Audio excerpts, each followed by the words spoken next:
नमस्कार दोस्तों, ये कहानी है एक गरीब बाप की बेटी की जो डीएम बनकर अपने पिता से मिलने अपने गांव आती है। जी हाँ, सूरज की पहली किरण के साथ स्टेशन पर भीड़ जुटने लगी थी। प्लेटफार्म पर यात्री अपनी अपनी मंजिल की ओर बढ़ने का इंतज़ार कर रहे थे। वहीं एक कोने में एक बूढ़ा आदमी फटे पुराने कपड़ों में हाथ में कटोरा लिए लोगों से मदद की उम्मीद कर रहा था। वह बूढ़ा था रमेश, जो कभी अपने परिवार के लिए जीवन की हर खुशी जुटाने का सपना देखा करता था। दूसरी ओर शहर में एक बड़ी हलचल थी। जिले की नई जिलाधिकारी डीएम अंशिका अपने पदभार संभालने के बाद पहली बार स्टेशन के निरीक्षण के लिए जा रही थी।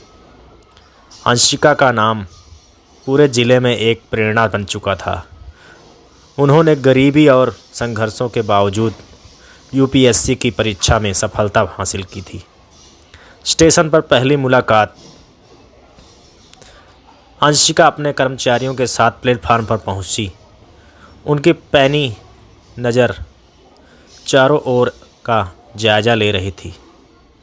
अचानक उनकी नज़र इस बूढ़े व्यक्ति पर पड़ी जो लोगों के से भीख मांग रहा था। उसकी दुबली काया थी, आंखें और झुकी हुई थी। अंशिका का ध्यान खींचा। वह व्यक्ति कुछ जाना पहचाना सा लगा। जब उसने पास जाकर ध्यान से देखा तो उसके पैरों तले ज़मीन खिसक गई। वह कोई और नहीं बल्कि उसके अपने पिता रमेश थे। उनकी हालत देखकर अंशिका के दिल में तूफान उमड़ पड़ा। अंशिका की आंखों में आंसू भर आए। बचपन की सारी यादें उसकी आंखों के सामने तैरने लगे। जब उसकी माँ की मृत्यु हुई थी तब उसने अकेले ही उसका और उसके छोटे भाई का पालन पोषण किया था, लेकिन गरीबी और कर्ज के बोझ के ने उन्हें तोड़ दिया। पढ़ाई के लिए अंशिका को शहर भेजने के बाद रमेश गांव में अकेले रह गए थे।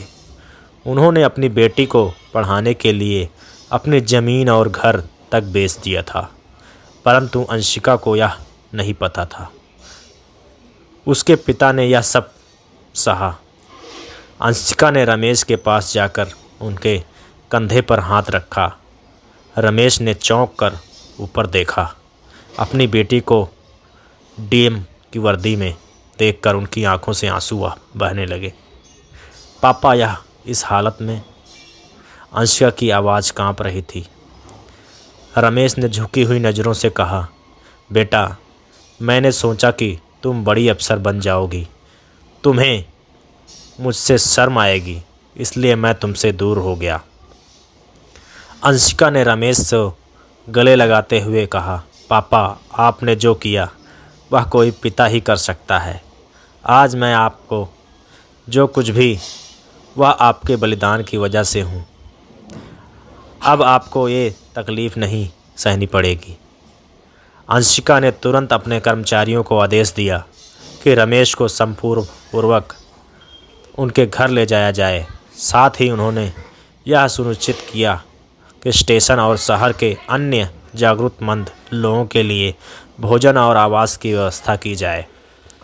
कुछ दिनों बाद अंशिका ने अपने पिता को अपने साथ डीएम निवास में रखा। उन्होंने उनके जीवन को सम्मान और खुशियों से भर दिया।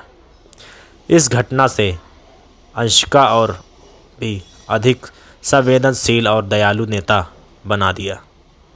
उन्होंने प्रण लिया कि वे अपने ज़िले में किसी भी ज़रूरतमंद को इस तरह संघर्ष नहीं करने देंगी। यह कहानी हमें यही सिखाती है कि माता पिता का प्यार और त्याग किसी भी चीज़ से बड़ा नहीं होता। हमें कभी भी उनके बलिदानों को नहीं भूलना चाहिए, क्योंकि वे हमारी ज़िंदगी के सबसे बड़ी ताकत होते हैं।